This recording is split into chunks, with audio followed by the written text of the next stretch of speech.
Muy buenas tardes, bienvenidos de nuevo a Negocios Televisión, bienvenidos al espacio de las noticias del día. Nos fijamos en la actualidad, en las últimas horas, poniendo el foco también un día más al conflicto en Oriente Medio, las declaraciones, las reacciones en torno a las palabras del Papa Francisco. Miraremos también a Vladimir Putin, que ha despedido al jefe de la Armada rusa, y a Ucrania, que está hablando de una nueva operación seria, no sé cómo será nosotros, esta dice que ha sido seria, en Crimea. Miramos a la administración Biden, que no espera que Israel expanda sus operaciones militares en la franja de Gaza a Rafah en un futuro cercano. Es lo que han dicho a la CNN dos altos funcionarios estadounidenses cuando comenzó el mes sagrado musulmán de Ramadán. Las declaraciones se producen después de que el ministro Benny Gantz, que visitó Washington la semana pasada, advirtiera que sin un acuerdo para el regreso de los rehenes, las FDI pasarían a la siguiente etapa en la lucha contra Hamas, que incluye una operación en Rafah.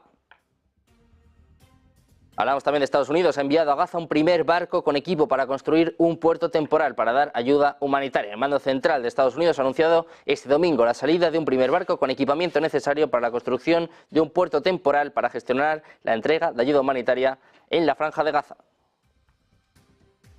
Hablamos también de Hezbollah. Ha dicho que ha realizado un ataque con múltiples drones contra un puesto avanzado israelí en los altos del Golán. El grupo libanés ha dicho este lunes que ha lanzado un ataque con múltiples aviones no tripulados contra un puesto avanzado de defensa aérea israelí al otro lado de la frontera en los altos del Golán ocupados por Israel. Dijo que este era un ataque en el que desplegó 4 drones, alcanzó su objetivo con precisión, en lo que apuntaba que fue otra operación en apoyo a los grupos terroristas palestinos en Gaza. El mando central de Estados Unidos ha informado de que este lunes ha lanzado un nuevo paquete de ayuda humanitaria sobre el norte de la franja de Gaza, en un intento en el que ha destacado por ofrecer asistencia a los civiles que se han visto afectados por la ofensiva militar israelí, que ha dejado ya más de 31.100 muertos. Este último lanzamiento se ha llevado a cabo sobre las 2:17 hora local de Gaza, sobre el norte del enclave palestino, una zona de gran necesidad, tal y como ha detallado el CENCOM en un mensaje publicado en su cuenta en la red social X.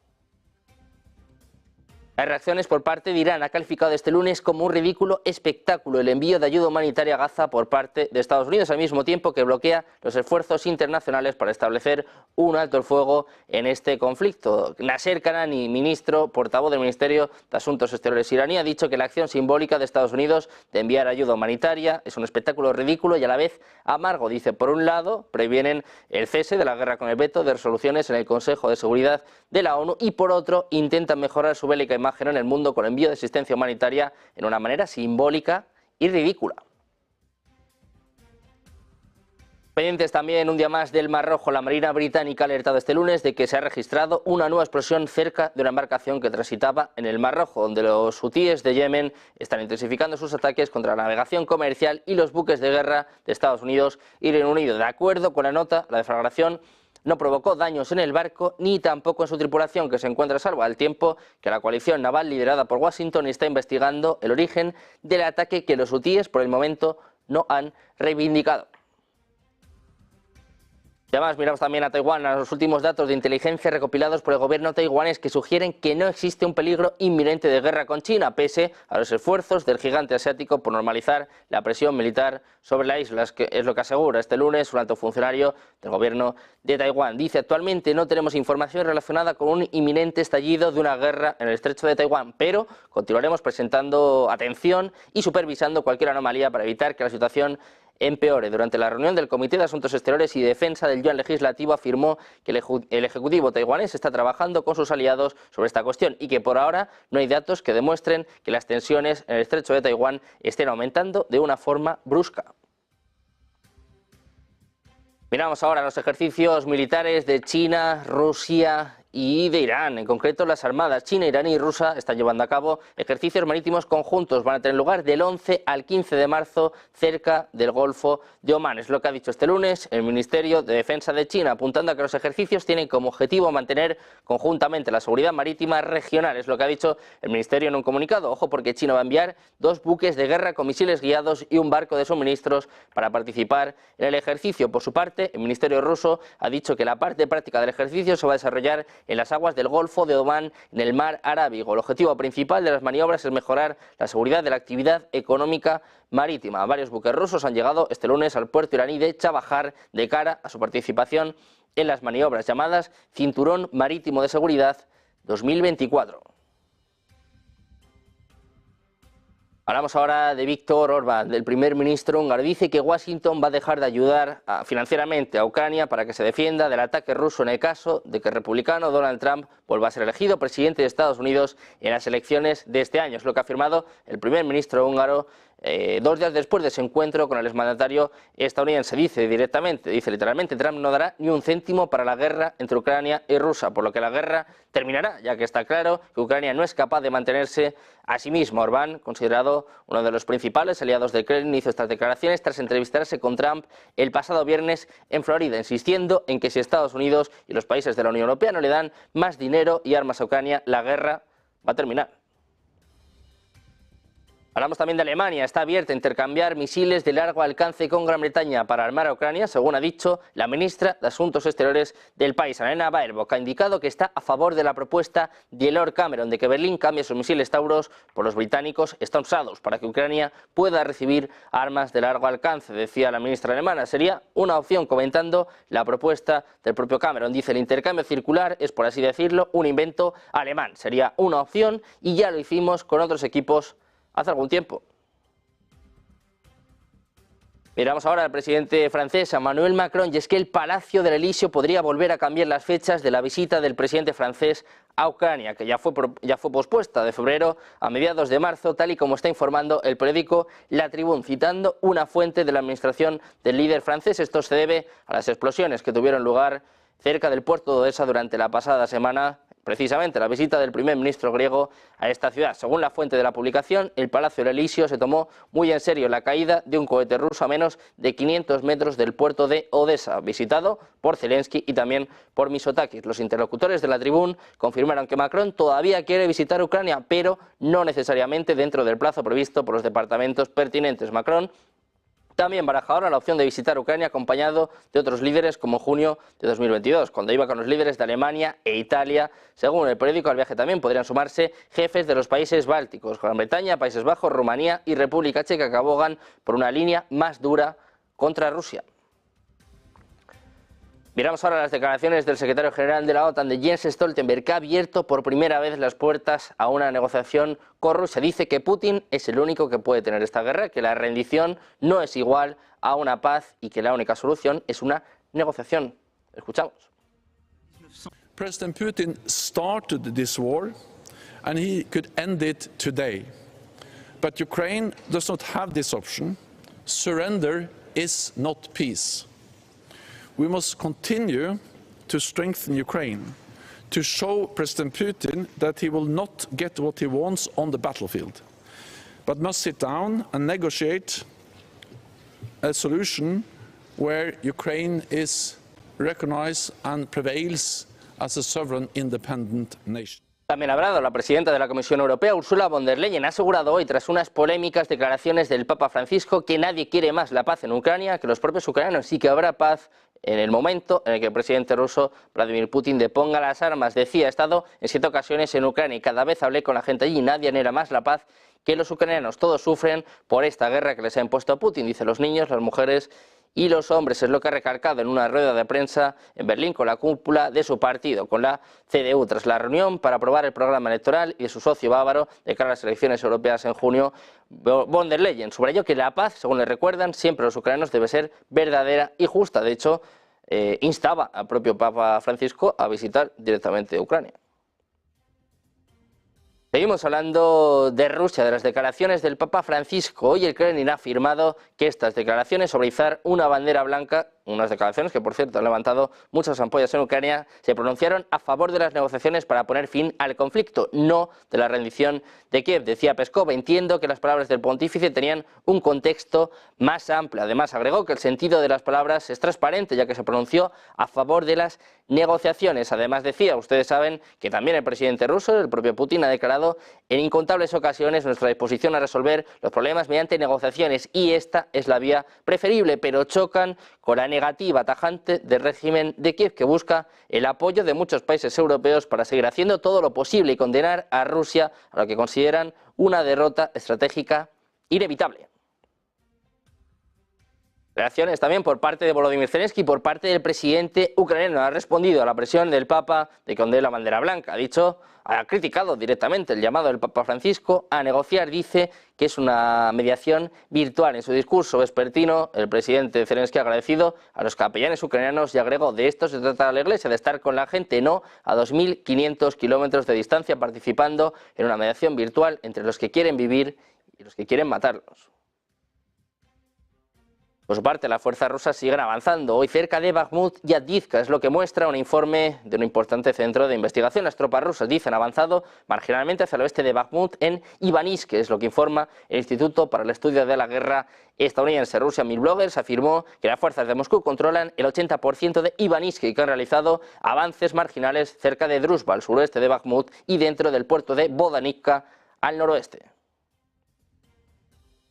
Seguimos mirando a Rusia y ponemos el foco ahora en el presidente ruso, en Vladimir Putin, que ha reemplazado al jefe de su armada en una medida que sigue a una serie de ataques ucranianos de alto perfil contra la flota del Mar Negro. El periódico Izvestia, respaldado por el Kremlin, dijo que el almirante Nikolai Yevmenov, que había sido comandante de la armada rusa desde el 3 de mayo de 2019, había sido destituido y que será reemplazado por el almirante Alexander Moiseyev. Yevmenov todavía figura, eso sí, como comandante de la armada en el sitio web del Ministerio de Defensa ruso. El artículo de 3 párrafos de este periódico daba pocos detalles sobre la medida, excepto señalar otra reorganización de los altos mandos que tuvo lugar en abril de 2023, cuando el almirante Sergei Avakiansk fue reemplazado como comandante de la flota del Pacífico por el comandante de la flota del Báltico, el almirante Víktor Liina.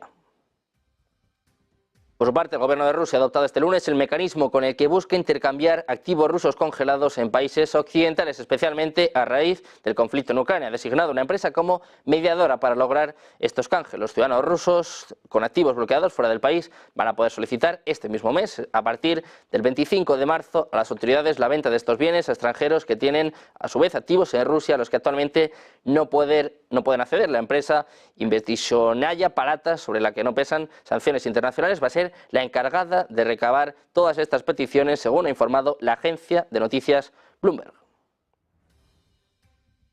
Seguimos mirando a Putin, seguimos mirando al presidente ruso, y es que el gobierno ha firmado la ley de denuncia del acuerdo de pesca con Reino Unido. El documento ha sido publicado en el portal web de información jurídica. El acuerdo, que se firmó en 1956 entre la URSS y Reino Unido, a los barcos pesqueros británicos les permitía pescar en determinadas zonas del mar de Barents a lo largo de la costa de la península de Kola. El acuerdo siguió vigente incluso después del colapso de la URSS, porque Rusia es la sucesora de la Unión Soviética. El documento es predominantemente unilateral y no proporciona ningún beneficio a la parte rusa, según los materiales adjuntos, teniendo en cuenta la terminación del estatus comercial de la nación más favorecida para Rusia por parte del Reino Unido en marzo de 2022. La denuncia del documento no tendrá consecuencias políticas y económicas exteriores graves para Rusia, pero la ley entrará en vigor en 10 días después de su publicación. El presidente ruso Vladimir Putin ha aprobado este lunes la modificación de los acuerdos de créditos entre Rusia y Cuba, que otorga a la isla caribeña mejores condiciones para el pago de su deuda y su reestructuración. El correspondiente documento ha sido publicado este lunes en el portal de información legal del gobierno ruso. Los protocolos aprobados por el presidente ruso se refieren a los acuerdos de créditos estatales para Cuba otorgados entre 2009 y 2019, sobre todo para la compra de hidrocarburos. La deuda contraída por Cuba en el marco de estos acuerdos, cuya reestructuración fue aprobada, hoy asciende a 277,2 millones de dólares, según el viceministro de Finanzas de Rusia, Alexei Sazanov.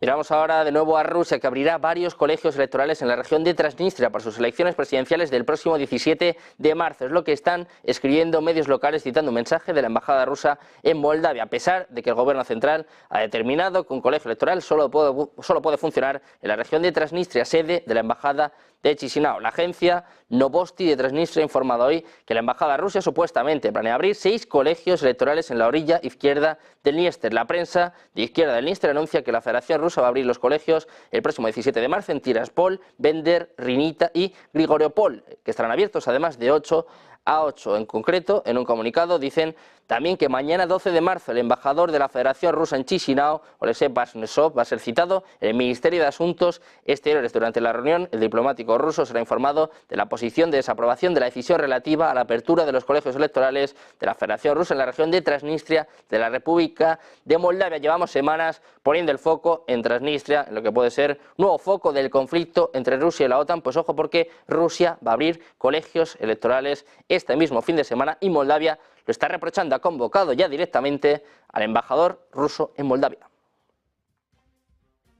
Miramos ahora a Ucrania, que se está preparando para una nueva operación en Crimea, es lo que afirma el jefe de inteligencia de Kiev, Kirilo Budanov, refiriéndose a las recientes acciones de Ucrania en el Mar Negro. Budanov, jefe de inteligencia ucraniano, ha dicho que todas estas son medidas preparatorias para una operación seria en Crimea. Los ataques con drones y misiles han destruido varios buques de guerra y submarinos rusos en los últimos meses. Budanov dijo que la operación propuesta estaba diseñada para enviar un mensaje a la gente de Crimea. Dice, muchos de ellos creen que fueron olvidados, abandonados. No todo el mundo lo percibe también. Ucrania sopesando lanzar una operación seria en Crimea. Seguimos mirando a Ucrania y es que en concreto se espera que 12 pilotos ucranianos estén listos para volar en F-16 en un combate este verano, aunque se espera que solo 6 aviones de combate sean entregados a tiempo, es lo que está informando New York Times. En total, los aliados europeos se han comprometido a suministrar 45 de los aviones a Ucrania y Dinamarca va a entregar los 6 primeros aviones a finales de la primavera. El entrenamiento de pilotos ucranianos comenzó en agosto del año pasado en la base aérea en el sur de Dinamarca, pero sus deficiencias en el idioma y el conocimiento de las técnicas de vuelo occidentales han ralentizado este proceso. Pilotos ucranianos están actualmente esperando aviones de combate, instructores de pilotos en un nuevo centro de entrenamiento en la base aérea de Fatesti, en el sur de Rumanía, según está diciendo New York Times, pero eso sí, no está claro cuándo van a comenzar con estas lecciones. Miramos de nuevo a la OTAN, que no tiene planes de ampliar el número de aliados que albergan armas nucleares, ni tampoco de desplegar un batallón en Suecia, es lo que ha afirmado el secretario general de la OTAN, Jens Stoltenberg. Literalmente dice, no hay planes para ampliar el número de países aliados de la OTAN con armas nucleares. Luego, por supuesto, estamos evaluando constantemente nuestra postura cuando se trata de fuerzas convencionales, pero no hay planes para, por ejemplo, un grupo de batalla en Suecia como los que tenemos en los países bálticos. Miramos al presidente polaco Andrzej Duda, que propondrá que los Estados miembros de la OTAN aumenten su nivel mínimo de gasto en defensa y alcancen el 3% de la producción económica en conversaciones que ha mantenido con el presidente estadounidense Joe Biden. Duda y el primer ministro Donald Tusk van a viajar a Estados Unidos para reunirse con Biden este mismo martes, mientras Varsovia busca reforzar el flanco oriental de la alianza ante la guerra en Ucrania.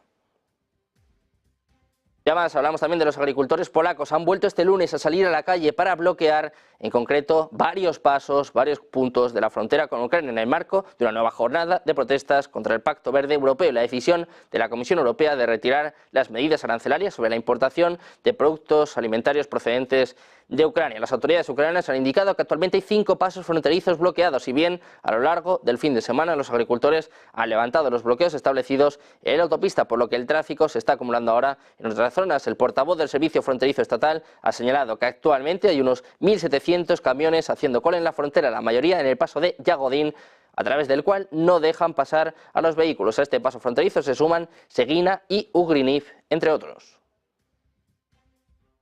Terminamos mirando al presidente argentino, a Javier Milei, ha anunciado este lunes el despido de su secretario de Trabajo, Omar Yassin, tras la polémica vivida este fin de semana debido al aumento salarial de hasta un 48% a los integrantes del Estado. En una entrevista en La Nación ha dicho directamente despedir al secretario del Trabajo. En este momento lo están notificando por este error. El libertario se ha visto envuelto en una polémica después de que se conociera este sábado una subida de salarios para los miembros del Ejecutivo en medio de la crisis socioeconómica que atraviesa el país y su política de ajuste para las arcas públicas.